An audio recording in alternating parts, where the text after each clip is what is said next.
परमेश्वर का वचन ऐसा हमें सिखाता है, आपको परमेश्वर के लिए कभी भी लज्जित नहीं होना चाहिए। आपको परमेश्वर के लिए हमेशा स्टैंड लेना चाहिए। Praise Lord. ये परमेश्वर ने कहा, यदि कोई समाज के सामने, लोगों के सामने, परिवार के सामने, बड़े बड़े विद्वानों के सामने जो मुझसे लज्जाता है, मैं भी स्वर्गदूतों के सामने और पिता के सामने उससे शर्मिंदा हो जाऊंगा।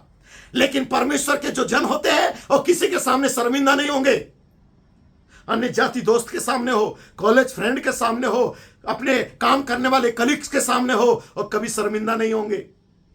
जो सच्चाई को जानते हैं वो कभी शर्मिंदा नहीं होंगे। मैं देखता हूं बहुत सारे भाई लोगों को जो किसी बिजनेस में जुड़े हैं, कोई ऑफिस में जुड़े हैं, या कोई अच्छा काम कर रहे हैं, और उनका काम का कुछ ऐसा एडवर्टाइज करना रहता है, तो वो लोग हमेशा स्टेटस में क्या करते हैं, उन सारी बातों को डालते रहते हैं। प्रतिदिन उठते हैं, अपना काम का स्टेटस को डालते हैं, अपने जॉब का स्टेटस को डालते हैं। क्यों? क्योंकि उस कंपनी से जुड़े हुए हैं, तो उनको उसका एडवर्टाइज करना है, ताकि फैलाना पड़ेगा कि जिस कंपनी में मैं ज्वाइनिंग किया हूं वो कंपनी का प्रोडक्ट बहुत अच्छा है। इसलिए आप हर दिन आपका स्टेटस में डालते हैं, चाहे प्राइवेट काम वाले हो, चाहे गवर्नमेंट काम वाले हो, चाहे कोई प्रोजेक्ट चलाने वाले हो, हर एक लोग अपने स्टेटस में अपने अपने जॉब, अपना बिजनेस का बातों को डालते हैं। क्यों? ताकि आप जिस काम को कर रहे हैं, आपका स्टेटस को लोग देखें और आपके काम में और ज्यादा लोग ज्वाइनिंग हो जाए।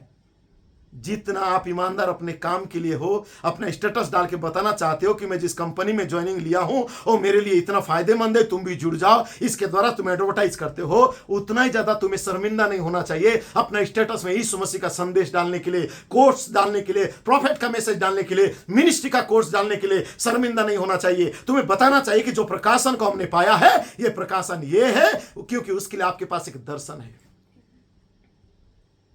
बताओ, ऐसी तो आज का जमाने में हम लोगों के पास जाके सुसमाचार सुना नहीं पा रहे हैं। यही एक जरिया है हमारे पास जो संदेश दिया गया है। इसके प्रति लज्जित मत हो, शर्माओ मत। बताओ लोगों को हमारे पास 7 गर्जनों का संदेश है। किसी को समझ में नहीं आता है, बोलो, हमारा सेवक से हम बात करवाएंगे। Praise the Lord. प्रभु का बहुत बड़ा अनुग्रह है, बहुत सारे लोग जुड़ते चले जा रहे हैं। आज भी एक पेंटिकोस्टल पास्टर है, उसने बोला कि आपके जैसा पास्टर मैंने संस्थाओं में नहीं देखा है, इतना अच्छी रीति से परमेश्वर का संदेश को रखते हो इस युग में। उसने आज समझौता किया और कहा कि मैं बहुत ही खुश हूं आपका इस मैसेज को और सुनने और जानने के लिए। इसी प्रकार और एक पास्टर ने मुझे दोपहर को कांटेक्ट किया और उसने बोला कि हम आपके सेवक के साथ जुड़ना चाहते हैं और हमने यूट्यूब के द्वारा आपका संदेश को सुना और आपका नंबर देखा। परमेश्वर ने अद्भुत तरीका से कार्य कर रहा है। क्यों? क्योंकि हम परमेश्वर का संदेश को बेहिचक होके हम लोगों को बता रहे हैं। मेरे प्रियो, कब बताओगे, कब समझाओगे लोगों को, कब प्रभु का वचन को लोगों के सामने पेश करोगे? यही वो समय है। एक ऐसा समय आने वाला है कि तुम सोशल मीडिया को भी बंद किया जाएगा। ऐसा समय आने वाला है आपका यूट्यूब को, आपका सारा सिस्टम को भी बंद किया जाएगा यीशु मसीह का सेवकाई को बताने के लिए। इसलिए जब तक समय है आप बताओ आपको जो दर्शन दिया गया है। Praise the Lord. उसके लिए चाहे कुछ भी आपको दुख उठाना पड़े, आप लोगों के सामने गवाही दो। यीशु मसीह का गवाही जो भविष्यवाणी की आत्मा है। जब भी मौका मिले एक दूसरे के सामने गवाहियों को बांटो, परमेश्वर का जीवित गवाही को दो। बताओ कि हम कौन सा मैसेज में पाए जाते हैं। हमारे पास नबी मलाकी 4 का संदेश है, हमारे पास प्रेरित पति ध्वनि का संदेश है, हमारे पास 5-fold मिनिस्ट्री का संदेश है। जवानों, लज्जित मत हो।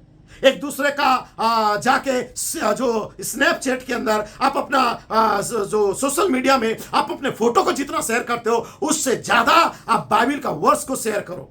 आप कमेंट्स और कोट्स को शेयर करो। बताओ कि हम एक स्पेशल लोग हैं, हम परमेश्वर के लिए चुने गए लोग हैं। परमेश्वर ने हमें संसार से अलग करके रखा है।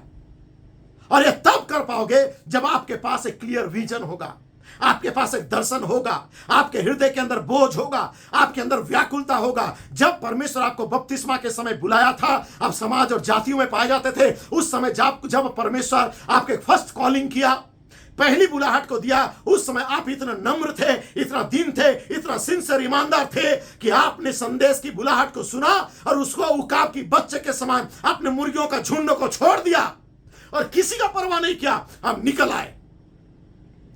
एक डिसीजन को आपने लिया सच्चाई के लिए, संदेश के लिए।